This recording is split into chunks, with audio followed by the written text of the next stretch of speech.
천사의 아침 방문을 찾아오신 여러분을 환영합니다. 오늘도 아침 예배 말씀으로 믿음과 위로의 시간을 갖게 되길 바랍니다. 성도 여러분 안녕하세요. 오늘도 아침 예배 참여하신 모든 성도님들을 진심으로 환영합니다. 오늘도 주님의 말씀으로 하루를 열 수 있도록 아침 예배로 인도하신 하나님의 은혜에 감사합니다. 오늘 말씀을 통해 주님께서 주신 이 하루를 값지게 살아가는 저희 모두가 되길 간절히 소망합니다. 이제 기도하겠습니다. 사랑이 많으신 하나님 아버지, 오늘도 성령 하나님의 인도하심으로 아침 예배를 드릴 수 있도록 하여 주심에 감사합니다. 주님, 이 시간 주님의 성령이 이 자리에 함께하여 주셔서 진리로 가는 방향으로 저희 모두를 이끌어 가주시옵소서. 매일의 삶 속에서 경험하는 선악간의 대쟁투에서 지혜로운 선택을 통해 주님께 영광 돌릴 수 있도록 저희 삶에 역사하여 주시옵소서. 주님, 저희가 이 시간 간절히 원하는 소망은 주님의 성령이 우리 속에 임재하여 주셔서 우리의 죄가 제거되고 성령을 조명할 수 있게 되길 간절히 소망합니다. 주님의 말씀으로 저희의 양심을 씻고 새 마음을 허락하여 주시옵소서. 오늘도 귀한 말씀을 전하시는 목사님께 함께하여 주셔서 살아 숨쉬는 말씀을 통해 우리 모두가 말씀 앞에 엎드려 순종할 수 있도록 인도하여 주시옵소서. 예수님의 이름으로 기도합니다. 아멘. 안녕하십니까 성도 여러분. 오늘 성령의 은혜에 대해서 우리가 살펴볼 것입니다. 제목은 그리스도의 은혜를 계시하는 자입니다. 성도 여러분, 우리는 성령을 통해서 하나님과 그리스도와 성경 말씀을 알게 되는 것입니다. 성령이 없으면은, 성령의 인도하심이 없으면은 우리는 어둠 속에 남아있을 수밖에 없는 것입니다. 그래서 예수께서는 성령에 대해서 놀라운 말씀을 해주셨습니다. 그것이 오늘 본문 성경절입니다. 요한복음 16장 13절입니다. 요한복음 16장 13절. 그러나 진리의 성령이 오시면 그가 너희를 모든 진리 가운데로 인도하시리니 그가 자의로 말하지 않고 오직 듣는 것을 말하시며 장래일을 너희에게 알리시리라. 이 말씀은 정말 중요한 말씀입니다. 이 말씀을 한 줄씩 한번 생각해 보도록 하겠습니다. 예수께서는 진리의 성령이 오시면 그가 너희를 모든 진리 가운데로 인도하시리니 라고 하셨습니다. 성령께서 나와 함께 하신다는 증거가 무엇일까요? 진리 가운데로 인도받는 것입니다. 내가 어둠 속에 있다가 빛 가운데로 인도받는 것입니다. 그것이 성령이 나와 함께 하신다는 중요한 증거입니다. 현재 내가 빛 가운데 있다고 할지라도 더 밝은 빛으로 인도받게 되는 것입니다. 우리에게 이런 역사가 일어나면 저와 여러분은 성령의 인도하심 속에 거하는 것입니다. 성도 여러분, 그리스도인을 진리로 인도하는 것, 그것이 성령께서 하시는 가장 크고 분명한 사역입니다. 성령은 그것을 위해서 우리에게 보내주시는 것입니다.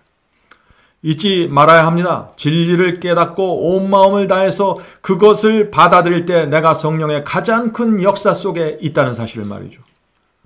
자, 그런데 만약 어떤 분이 수십 년 동안 교회를 다녔는데 진리가 무엇인지 모른다면 그게 무슨 뜻일까요? 진리를 알긴 아는데 분명하게 보지 못하면 그것이 무슨 뜻일까요? 진리에 대한 확신이 없고 점점 더 밝은 진리로 인도되지 못한다면 그것이 무슨 뜻일까요? 그것은 성령의 큰 인도하심 속에 있지 못하다는 뜻입니다. 물론 어렵고 힘들 때, 외로울 때 성령의 위로하심을 잠깐 받으면서 살아갈 수 있습니다. 그러나 성령의 가장 큰 역사, 성령께서 이 세상에 오신 그 가장 큰 역사 속으로는 들어가지 못했다는 뜻입니다. 요한복음 16장 13절 중간 읽겠습니다. 그가 성령께서 자의로 말하지 않고 오직 듣는 것을 말하시며. 무슨 뜻인가요? 성령께서는 자기 마음대로 말하지 않는다는 것입니다. 성령께서 우리 양심 속에서 자기 마음대로 말하지 않는다는 것입니다. 성령께서는 하늘에 계신 하나님과 예수님과 함께 한 뜻으로 역사하시고 한 마음으로 우리를 인도하신다는 것입니다. 삼위일체이기 때문에 그런 것입니다. 성령께서는 성경 말씀과 일치하는 것입니다.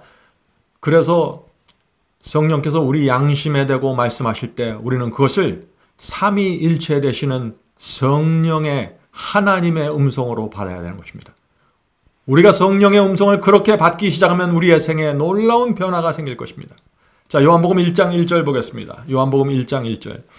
태초에 말씀이 계시니라. 이 말씀이 하나님과 함께 계셨으니 이 말씀은 곧 하나님이시라. 성도 여러분, 말씀이 곧 하나님이십니다. 말씀이 하나님이고 하나님이 그리스도시고 그리스도께서 성령이십니다. 성령께서 말씀이십니다. 모두 같은 분이 역사하시는 것입니다. 13절 보겠습니다. 13절 마지막 부분입니다. 성령께서 장래일을 너희에게 알리시리라. 여기 성령께서 갖고 계신 아주 중요한 사역이 또 하나 나옵니다. 성령은 우리에게 장래일을 알려주십니다. 다시 말해서 예언을 깨닫게 하시고 이해하게 도와주신다는 것입니다. 그러므로 성령의 도우심이 없으면, 인도하심이 없으면 다니엘서와 요한계시록 같은 하나님의 예언을 깨달을 자가 없는 것입니다. 오늘 성령을 체험했다는 분들이 기독교에 많이 있죠. 그런데 참 이상한 것은 그분들 중에 얼마나 많이 장래일을 밝혀주는 예언에 대해서 관심이 있는지 모르겠습니다. 예언에 무지하고 관심이 전혀 없으면서 본인은 성령이 충만하다고 생각하는 것입니다. 그것이 참 너무나 이상하다 하는 것이죠. 자, 이제 본문을 읽겠습니다. 둘째 문단입니다. 그리스도께서는 성령에 대하여 그가 내 영광을 나타내리라고 말씀하셨다. 요한복음 14장 14절이죠. 그리스도께서 그분의 사랑을 보여주심으로 아버지께 영광을 돌리신 것처럼 성령께서는 세상에 그분의 은혜의 풍성함을 나타내므로 그리스도를 영광스럽게 하셔야 했다. 하나님의 형상이 인간 속에 재생되어야 한다. 성령께서 어떻게 죄인 속에서 그리스도의 영광을 나타내실 수 있을까요? 육체 속에서 하나님을 대적하는 욕망이 올라오고 있는데 어떻게 우리 속에 하나님의 영광이 나타날 수 있을까요? 오늘 많은 분들이 이 질문을 하고 있는 것입니다. 요한복음 15장 8절에 이 말씀 보시겠습니다. 요한복음 15장 8절입니다. 너희가 열매를, 여기서 열매는 의의 열매죠. 너희가 의의 열매를 많이 맺으면 내 아버지께서 영광을 받으실 것이요. 예수께서는 열매를 많이 맺으면 하나님께 영광을 돌리게 된다고 했습니다. 자, 그렇다면 어떻게 하면 우리 속에 열매를 많이 맺을 수 있을까요? 갈라디아 5장 16절 보겠습니다. 갈라디아 5장 16절입니다. 내가 이르노니 너희는 성령을 따라 행하라. 그리하면 육체의 욕심을 이루지 아니하리라. 자, 육체의 욕심을 이루지 않는 방법은 무엇인가요? 성령을 따라가야 된다는 것입니다. 성령께서 우리 속에서 호소하고 말씀하실 때 성령께 굴복해야 한다는 것입니다. 그것이 성령을 따라가는 것입니다. 그래야만 육체 속에서 올라오는 욕심을 이루지 않게 되는 것입니다. 그럴 때 의의 열매가 맺혀지게 되고 하나님의 영광이 우리 속에 나타나게 된다는 것입니다. 갈라디아 5장 24절에도 그 말씀이 있습니다. 바울의 복음은 분명합니다. 갈라디아 5장 24절. 그리스도 예수의 사람들은 육체와 함께 그 정욕과 욕심을 십자가에 못 박았느니라. 자, 성도 여러분, 그리스도 예수의 사람들의 경험이 무엇인가요? 육체와 정욕과 세상에 대한 애착심을 십자가에 못 박는 것입니다. 이런 경험이 이루어져야 의의 열매가 맺혀지고 하나님께 영광을 돌리는 삶을 살게 된다는 것입니다. 자, 그런데 문제는 이런 경험이 내 힘으로 되는 것은 아니라는 것입니다. 성령께서 도와주셔야 합니다. 우리는 성령께 협조할 뿐입니다. 성령의 호소가 들려올 때 듣고 따라가는 것입니다. 그래야만 하나님의 영광이 드러나게 되는 것입니다. 예를 들어 볼까요? 하루를 살면서 우리 속에 다른 사람, 나보다 못한 사람을 무시하려고 하는 정신이 올라올 수 있습니다. 나만 생각하는 이기심이 고개를 들고 올라오려고 할 때가 있는 것입니다. 그때 우리가 어떻게 하나님께 영광을 돌릴 수 있을까요? 하나님의 영광이 어떻게 내 속에서 나타날 수 있을까요? 내 속에서 올라오는 그 악한 욕망과 정신을 십자가에 못 박고 묻어야 되는 것입니다. 그것이 의의 열매를 맺고 하나님께 영광을 돌리는 방법입니다. 이런 경험은 물론 아무나 할 수 있는 것이 아닙니다. 이런 경험은 영에 속한 성도에게 가능한 것입니다. 그래서 육에 속한 사람에게는 그런 성령의 역사가 일어날 수 없는 것입니다. 그 말씀이 고린도전서 2장 14절에 있습니다. 고린도전서 2장 14절. 육에 속한 사람은 하나님의 성령의 일을 받지 아니하나니 이는 그것들이 그에게는 어리석게 보이며. 성도 여러분, 육에 속한 사람이 왜 성령의 역사를 거절한다고 했습니까? 성령을 따라가는 것이 어리석게 보이기 때문이라고 그러는 것입니다. 왜 성령의 역사가 이 육에 속한 사람에게는 어리석게 보일까요? 성령은 우리 양심 속에서 양보하라고 말씀하시는데 나는 그것이 어리석게 보이는 것입니다. 나는 잘못이 없는데 성령께서 그리스도의 성품을 지금 나타내라, 내가 손해보고 끝내라 라고 말씀하시니까 육에 속한 사람에게는 그것이 어리석게 보이는 것입니다. 그래서 육에 속한 사람에게 성령이 거절되고 하나님의 영광이 나타나지 않고 의의 열매가 맺혀지지 않는다는 것입니다. 성도 여러분, 날마다 성령을 받아야 합니다. 성령께서 내 속에 없으면은 세속적인 사람이 되고 결국 구원의 경험을 잃어버리게 되는 것입니다. 성령의 은혜가 마음에 없으면 어떻게 됩니까? 우리의 삶이 메마르고 감동이 없는 인생이 됩니다. 날마다 성령을 받지 못하면 심령이 공허하게 되고 양심의 가책과 좌절감에 짓눌린 생애를 살게 됩니다. 성도 여러분, 성령이 없으면 아무것도 아닙니다. 성령이 없으면 신앙에 생기가 없고 허망한 것이 됩니다. 절박한 심령으로 날마다 성령을 간구해야 되는 것입니다. 계속해서 읽겠습니다. 하나님의 영광 곧 그리스도의 영광이 그분의 백성의 완전한 품성 가운데 나타나야 한다. 성도 여러분, 이 말씀이 무슨 뜻일까요? 하나님의 영광이 우리의 성품에 나타난다 하는 것입니다. 자, 이 말씀이 무슨 뜻입니까? 하나님의 영광이 어떻게 우리처럼 타락한 사람의 성품 속에 나타날 수 있을까요? 육체에서 올라오는 죄된 욕망을 십자가에 못 박아야 하는 것입니다. 이것 외에는 방법이 없는 것입니다. 그런데 어떤 분들은 이 경험을 잘못 오해합니다. 내 속에서 이 죄된 욕망이 올라오나 안 올라오나 기다리고 있다가 올라오면 내가 그것을 때려잡아야지라고 생각하는 것입니다. 죄된 욕망은요, 우리 힘으로 때려잡는 것이 아닙니다. 먼저 성령께서 우리 마음에 임재하셔야만 하는 것입니다. 그리고 성령께서 우리 마음을 지배해야 하는 것입니다. 그래야만 육체의 욕망이 고개를 쳐들고 올라올 때 그것을 확실하게 십자가에 못 박을 수 있게 되는 것입니다. 그러므로 우리는 이런 질문을 해야 되는 것입니다. 내가 어떻게 하면 내 속에 성령이 항상 충만할 수 있습니까? 어떻게 하면 성령으로 육체를 못 박는 그 경험을 계속해서 할 수 있습니까? 라는 질문을 던져야 되는 것입니다. 그리스도인 신앙에서 가장 중요한 질문이죠. 그 첫 번째 방법은 이것입니다. 나누어지지 않는 마음을 가져야 한다는 것입니다. Undivided heart입니다. 나누어지지 않는 마음. 반은 세상을 사랑하고 반은 하나님을 사랑하는 마음에서 성령께서 역사할 수 없는 것입니다. 성령께서 지배할 수 없는 것입니다. 나뉘어지지 않는 마음, 하나님께만 바쳐진 마음입니다. 그런 마음에 성령께서 충만하게 임재하실 수 있는 것입니다. 그런 사람은 육체를 십자가에 못 박는 경험으로 깊이 들어갈 수 있는 것입니다. 의의 열매가 충만하게 맺혀질 수 있는 것입니다. 두 번째 방법은 두 주인을 섬기지 말아야 합니다. 예수께서 두 주인을 섬길 수 없다고 하셨습니다. 하나님과 사탄이 치열하게 전쟁을 하고 있는데 어떻게 우리가 두 주인을 섬길 수 있을까요? 성도 여러분, 사랑은 두 여인에게 나누어질 수 없는 것이죠. 마찬가지입니다. 충성도 두 주인에게 나누어질 수 없는 것입니다. 성도 여러분, 오직 한 주인을 섬기는 그리스도인, 이런 그리스도인은 성령 충만으로 들어가게 되는 것입니다. 육체의 욕심을 십자가에 넉넉히 못 박고 의의 열매가 맺혀질 수 있는 것입니다. 자, 오늘 많은 그리스도인들의 문제가 그렇다면 무엇입니까? 마음은 세상과 하나님을 나누어져 있는데, 마음이 두 주인을 섬기고 있는데 내 힘으로 육체를 십자가에 못 박으려고 도전하고 애쓰다가 실패해서 쓰러져서 낙담하는 것입니다.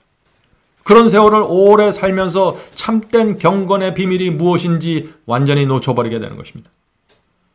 오늘 그런 분들이 있다면 오늘 말씀을 통해서 희망을 발견하게 되길 제가 간절히 바랍니다. 마지막 문단을 읽겠습니다. 그리스도의 종교는 죄의 용서 이상을 의미한다. 기독교는 그저 죄를 용서해주고 끝나는 것이 아닙니다.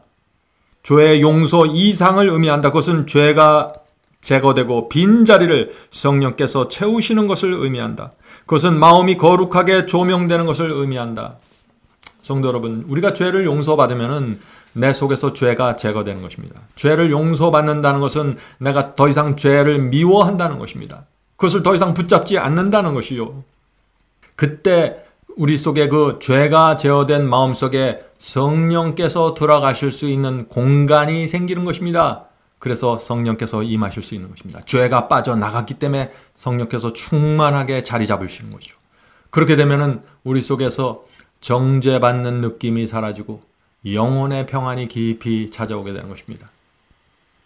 자, 죄 사함을 이렇게 받고 성령께서 우리 속에 임하시면 어떤 일이 생길까요? 계속해서 읽겠습니다. 마음에서 자아가 비워지고 그리스도의 임재로 가득 차게 된다. 이 일이 교인들에게서 이루어질 때 교회는 살아서 활동하게 될 것입니다. 오늘 우리는 성령의 역사를 배웠습니다. 그리스도의 영적 경험은 성령의 능력과 임재하심 없이면 단 하나도 제대로 이루어질 것이 없는 것입니다. 성도 여러분, 성령께서는 항상 우리에게 역사하기 원하십니다. 항상 우리 속에 들어와서 임재하기를 원하십니다. 우리를 의의 방향으로 이끌고 가기를 원하십니다. 문제는 우리의 마음입니다. 나뉘어지지 않는 마음, 오직 한 주인을 섬기는 마음, 우리 속에 그 마음만 있다면 성령 충만한 경건의 비밀이 우리 앞에 공개될 것입니다. 분명하게 펼쳐질 것입니다. 오늘도 우리 모두 성령 충만함으로 살게 되길 제가 간절히 바랍니다. 이제 기도하겠습니다. 하늘에 계신 아버지, 오랫동안 주님을 믿었지만 성령 충만의 비밀을 알지 못했습니다. 나뉘어진 마음으로 성령을 간구했습니다. 두 주인을 섬기면서 성령을 초청했습니다. 주여 용서하여 주시옵소서. 성령께서 죄와 함께 하실 수 없다는 이 진리를 저희가 이제 받아들일 수 있도록 도와주시옵소서. 하늘에 계신 아버지, 저의 마음을 이 시간에 주 앞에 온전히 드립니다. 오직 한 주인을 섬기는 마음을 주 앞에 드립니다. 성령을 보내주셔서 저희의 마음을 채워주시고 은혜가 저희의 마음에서 왕노릇할 수 있도록 도와주시옵소서.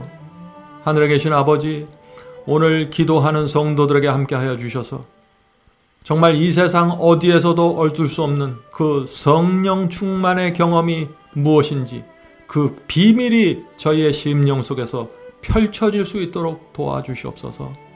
예수님의 이름으로 간절히 기도드립니다. 아멘.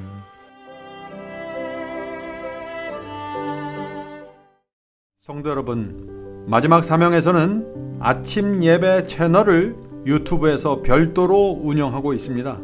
아침 예배 채널에서는 매일 새벽 4시에 예배 영상이 올려지고 있으며 특별히 아침 9시에 예배가 진행됩니다. 아침 9시 예배가 아침 예배 채널의 독특한 특징입니다. 원하시는 분들은 유튜브에서 아침 예배 채널을 별도로 구독 신청하여 주시면 저희와 함께 아침마다 예배 드릴 수 있습니다. 매일 아침마다 하나님의 말씀으로 저희 모두가 주 앞에 나와 예배 드리는 신앙으로 함께 나가게 되길 간절히 바랍니다. 감사합니다.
내 믿음